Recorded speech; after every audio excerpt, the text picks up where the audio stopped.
हम परमेश्वर का धन्यवाद करते हैं कि परमेश्वर ने एक बार फिर से हमें यह अवसर दिया है कि हम परमेश्वर के ज्ञान और उसके वचन के प्रकाशन में बढ़ते जाएं। तो आइए एक वचन को हम देखते हैं। नीति वचन उसका 19 अध्याय और 17 वचन पे अपना ध्यान लगाएंगे। यहाँ वचन कहता है, जो कंगाल पर अनुग्रह करता है वह यहोवा को उधार देता है और वह अपने इस काम का प्रतिफल पाएगा। आमीन। परमेश्वर का धन्यवाद करते हैं इस वचन की अगुवाई के लिए। बाइबल में पुराने नियम के अंदर एक शब्द आता है कि तेरे देश में दरिद्र सदा पाए जाएंगे, यानी कि गरीब लोग, निर्धन लोग। ग्रीक भाषा को जो ट्रांसलेट किया गया, इंग्लिश के अंदर जो शब्द आया था, उस इंग्लिश को ट्रांसलेट जब हिंदी में किया गया तो ट्रांसलेशन प्रॉब्लम की वजह से जो शब्द गरीबी में, निर्धन में लिखा जाना चाहिए वो कंगाल में आ गया है।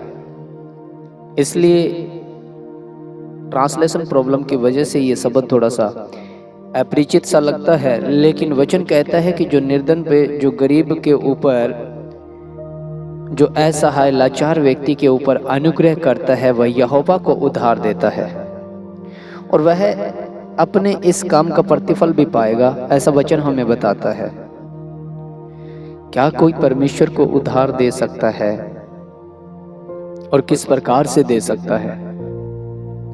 परमेश्वर को उधार देना, उसका प्रतिफल पाएगा कब? हमें कई बार ऐसा लगता है कि जब हम किसी गरीब की सहायता करते हैं, कुछ लोग भंडारा करते हैं, उनको लगता है कि उन्होंने गरीब की भोजन व्यवस्था की है तो उसका प्रतिफल उन्हें मिलने वाला है और वो इस बात के इंतजार में लग जाते हैं। पानी पिलाना, किसी के साथ 2 कदम चलना, किसी के कागजों में सहायता करना, किसी के घर के अंदर सहायता करना, किसी के बाहर के कामों में सहायता करना, किसी के झगड़े में जाकर के सहायता करना, आर्थिक स्थिति के साथ मदद करना, उनको ऐसा लगता है कि उसका प्रतिफल हमें मिलेगा और वो यह अपेक्षा उस इंसान से ही करता है जिसके साथ उसने व्यवहार किया है। बहुत बार सुनने में आता है कि हमने कभी बुरा नहीं किया, हमने तो इनके साथ भलाई का बर्ताव किया, पर ये ऐसा हमारे साथ करते हैं, मालिक इनको माफ नहीं करेगा। न्यायी बन बैठते हैं क्योंकि अपेक्षा उनसे की जा रही है जिनके साथ उन्होंने भलाई किया। वचन को अगर पढ़ते हैं तो वचन कुछ और दिखाता है। वचन कहता है, जो इन लोगों के ऊपर, जो निर्धन पे, कंगाल पे, दरिद्र लोगों के ऊपर अनुग्रह करता है, सहायता करता है, दया दिखाता है, दीनता दिखाता है, वह परमेश्वर को उधार देता है, ना कि दीन दुखियों को उधार देता है। ना कि उस, अगर आप किसी की सहायता कर रहे हैं, आप किसी के साथ 2 कदम चल रहे हैं, तो आप परमेश्वर के साथ 2 कदम चल रहे हैं ताकि वक्त आने पे परमेश्वर आपके साथ चले। हालेलुया। आप कई बार ऐसा सोच लेते हैं कि हमने उनका कभी बुरा नहीं किया, वो हमारे साथ ऐसा क्यों बर्ताव कर रहे हैं? शायद हो सकता है यदि वो अच्छा बर्ताव करने वाले होते तो वो दरिद्र ना होते। हो सकता है वो उनके अपने बर्ताव की वजह से वो इस हालात से गुजर रहे हों। जो गरीबी का शराब उन लोगों के ऊपर है, जिस हालातों से वो गुजर रहे हैं, शायद हो सकता है उनका अपना स्वभाव ऐसा हो, उस वजह से वो इस हालात से गुजर रहे हैं। पर आप जो अनुग्रह कर रहे हैं, आप जो उनके साथ मदद कर रहे हैं, उनकी सहायता कर रहे हैं, वो परमेश्वर के साथ बर्ताव कर रहे हैं। क्योंकि जो बर्ताव दरिद्र लोगों के साथ दिखाया गया, कंगालों के साथ दिखाया गया है, वह परमेश्वर का उधार देने का बातें सुनने को आ रही है। और वह वचन कहता है वह अपना प्रतिफल पाएगा, यानी कि जो मजदूरी उसकी मिलने वाली है वह परमेश्वर से उसे मिलेगी, ना कि उस मनुष्य से। यदि हम 21 अध्याय का 13 वचन जब हम देखते हैं तो लिखा गया है, जो कंगाल की दुहाई पर कान न दे वह आप पुकारेगा और उसकी सुनी न जाएगी। हालेलुया। सुनो ध्यान से, क्या कहता है वचन, जो दरिद्र निर्धन असहाय लोगों की दुहाई पर जब वो पुकार रहे हैं, वो जब आपसे सहायता मांग रहे हैं और आपके कान में जू नहीं रेंग रही है, आप नहीं सुन रहे हैं, इग्नोर कर रहे हैं, तो यहाँ पे ये लिखा गया है कि जब आप पुकारोगे, तो ये आप जब पुकारोगे उनकी न सुनी जाएगी। ये दरिद्र लोगों के लिए नहीं लिखा गया कि आप उनको पुकारोगे जिन्होंने आपको पुकारा और आपने उनकी नहीं सुनी, जब आप उनको पुकारोगे तो वो आपकी नहीं सुनेंगे, ऐसा नहीं लिखा गया है। ये परमेश्वर का वचन है और परमेश्वर का वचन कहता है कि जब आप लोग परमेश्वर को दुहाई दोगे तब आपकी प्रार्थना भी नहीं सुनी जाएगी। और वो कैसे होगा?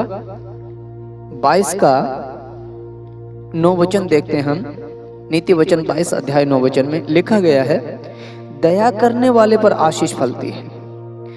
और आशीष कौन देता है? परमेश्वर। क्योंकि परमेश्वर के वचन में लिखा गया है, मैं तेरे कामों के ऊपर तुझे आशीष दूंगा और तेरे अन्न जल के भंडार भरूंगा। मैं समय समय पे तेरे देश में मैं बरसाया करूंगा और तेरी घटती बढ़ती में मैं हमेशा तेरी मदद किया करूंगा। मैं तेरा परमेश्वर यहोवा कभी न छोड़ूंगा, कभी न त्यागूंगा। मैं आप तेरे आगे चलूंगा। ये वादा परमेश्वर का है। और यहाँ पे वचन कहता है, दया करने वाले पर आशीष फलती है, जो कंगाल की दुहाई पे कान लगाता है, जो कंगाल के ऊपर, जो निर्धन असहाय लोगों के ऊपर अनुग्रह करता है, उनके ऊपर आशीष फलेगी। और जो नहीं करता है, वो खुद जब पुकारेगा खुदा को, वो परमेश्वर की जब दुहाई देगा कि मेरी सहायता कर, मुझे संभाल, तब परमेश्वर का वचन कहता है कि मैं भी उनको इनकार कर दूंगा। और यहाँ 9 वचन में, 22 के 9 वचन में कहता है, दया करने वाले पे आशीष फलती है, क्योंकि वह दरिद्र को, कंगाल को, निर्धन को अपनी रोटी में से देता है। हालेलुया। जो भोजन वस्तु उसने अपने लिए व्यय कर रखी है, अपने लिए संजो करके रखी हुई है, जो इकट्ठी कर रखी है, उस भोजन वस्तु से वो प्रबंध करके जब निर्धन के ऊपर अपनी दया करता है, तब परमेश्वर की दया उस पर आती है। वचन कहता है, जो दूसरों की सींचता है, परमेश्वर उसकी सींचता है।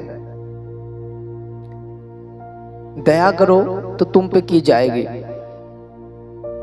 खटखटाओ तो तुम्हारे लिए खोला जाएगा, मांगो तो तुम्हें दिया जाएगा, ढूंढोगे तो पाओगे। यह कहता है कि दया करने वाले पे आशीष फलती है, क्योंकि वह कंगाल को अपनी रोटी में से देता है। और जो कंगाल की दुहाई पर कान न दे, वह आप पुकारेगा, उसकी न सुनी जाएगी। नीति वचन के 10 अध्याय और 42 वचन में प्रभु यीशु मसीह कहते हैं, जो तुम्हें ग्रहण करता है वह मुझे ग्रहण करता है, और जो मुझे ग्रहण करता है वह मेरे भेजने वाले को ग्रहण करता है। 42 वचन में लिखा गया है, ये 40 वचन था, 42 में लिखा गया है, जो कोई इन छोटों में से एक को मेरा चेला जानकर केवल 1 कटोरा ठंडा पानी पिलाए, मैं तुमसे सच कहता हूं, वह किसी रीति से अपना प्रतिफल न खोएगा। किसी भी रीति से अपना प्रतिफल न खोएगा। ये परमेश्वर का वचन कहता है। हम आशा रखते हैं मनुष्य के साथ भलाई करके, मनुष्य से हम किसी को उधार देते हैं तो इस आशा से कि जब मुझे 50,000 की जरूरत पड़ेगी तो मैंने उसको 20 दिया है तो वो 50 देने की काबिलियत रखेगा। हम किसी के साथ 2 कदम चलते हैं तो ये आशा रखते हैं कि जब मुझे रात को जरूरत पड़ेगी तो वो मेरे साथ 4 कदम चलेगा। वचन कुछ हम और दिखाता है। वचन कहता है कि तुम भलाई करो और जिनके यहाँ तुम भलाई करने के लिए जा रहे हो उनसे इच्छा मत रखो, क्योंकि तुम परमेश्वर को उधार देते हो। जो बर्ताव तुमने उनके साथ किया वो उनके साथ नहीं किया है। इन छोटों में से छोटों के साथ जो कुछ किया है वो मेरे साथ किया है, और वो किसी रीति से अपना प्रतिफल न खोएगा। लेकिन जिनकी निगाहें उन पे लगी रहती है, जिनकी निगाहें मनुष्य के ऊपर भरोसा करने में लगी रहती है, वो संसार के कामों में लिप्त रहते हैं वो प्रतिफल नहीं पाएंगे। दाऊद कहता है मैं तो अपनी निगाहें पहाड़ों की ओर उठाऊंगा, मुझे सहायता वहां से आती है। हालेलुया। नीति वचन और उसका 25 अध्याय और जब हम 31 से लेकर के 46 वचन तक जब इस घटना को पढ़ते हैं न्याय के दिन को, तब परमेश्वर का वचन कहता है कलियर साफ शब्दों में, तब वह 41 वचन में लिखा है, तब वह बाईं ओर वालों से कहेगा, हे शापित लोगों, मेरे सामने से उस अनंत आग में चले जाओ जो शैतान और उसके दूतों के लिए तैयार की गई है। क्यों? क्योंकि तुमने कंगाल की दुहाई पर कान नहीं लगाया, अब तुम्हारी नहीं सुनी जाएगी। क्योंकि मैं भूखा था और तुमने मुझे खाने को नहीं दिया, मैं प्यासा था तुमने मुझे पानी नहीं पिलाया, मैं परदेसी था तुमने मुझे अपने घर में नहीं ठहराया, मैं नंगा था तुमने मुझे कपड़े नहीं पहनाए, मैं बीमार और बंदीगृह में था और तुमने मेरी सुधि न ली। तब उत्तर देंगे, हे प्रभु, हमने तुझे कब भूखा प्यासा या परदेसी या नंगा या बीमार या बंदीगृह में देखा? तेरी और तेरी सेवा टेल नहीं की। जो मनुष्य की सहायता करता है वह अपेक्षा मनुष्य से ही रखता है। वह खुदा की इच्छा को जान करके जब नहीं करता, वह अपने आप को एक पात्र नहीं बनाता, अपने आप को परमेश्वर के लिए कार्य करने के लिए एक अपने आप को योद्धा नहीं बनाता, तो उसकी इच्छा यही रहती है कि जो भलाई का काम इस जगत में जिस मनुष्य के साथ मैं करने जा रहा हूँ उसी से मुझे प्रतिफल मिलेगा। तो वो यही कहेगा कि प्रभु तू कब आया था मेरे पास? तू कब भूखा था? तू कब प्यासा था? तू कब नंगा था? और हमने कब तेरी सेवा नहीं की? हम तो संगति में गए थे, हमने प्रार्थना की थी, हमारे पास बाइबल थी, हम हर संडे जाते थे। तब परमेश्वर का वचन कहता है कि जब तेरे घर के बाहर एक भूखे ने आवाज लगाई तब तूने गेट बंद किया। तेरे सामने एक नंगा व्यक्ति था, तेरे पास कपड़े पड़े थे, तूने नहीं पहनाए, वो मैं ही तो था। बाइबल में लिखा है कि बहुत से लोगों ने अनजाने में स्वर्गदूतों की सेवा की है। अनजाने में जो अतिथि लूत के घर पे आए थे, लूत नहीं जानता था वो परमेश्वर के दूत भेजे हुए हैं। वो मेहमान करके उनको घर में बैठाता, उनकी सेवा की है, और उसका प्रतिफल ये था कि लूत और उसकी बेटियां बचा ली गई। जो धर्मी जन को धर्मी जन जान करके उसकी शुद्धि लेता है वह धर्मी का प्रतिफल पाएगा। जो भविष्यवक्ता को भविष्यवक्ता जान करके उसकी सेवा करता है तो वह भविष्यवक्ता का प्रतिफल पाएगा, उसके भविष्य के जीवन में कुछ रखा जाएगा।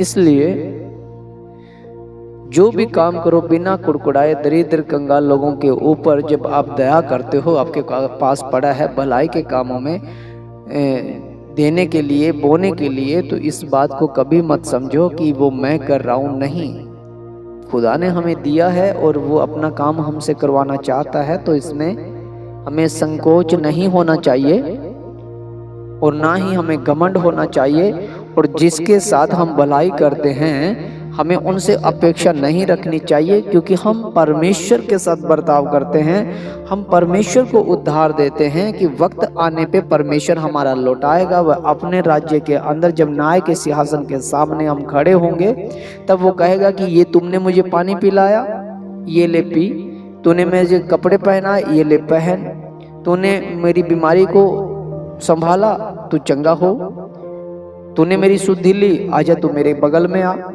तब परमेश्वर उसका प्रतिफल देगा इस जगत में भी और स्वर्ग के राज्य में भी।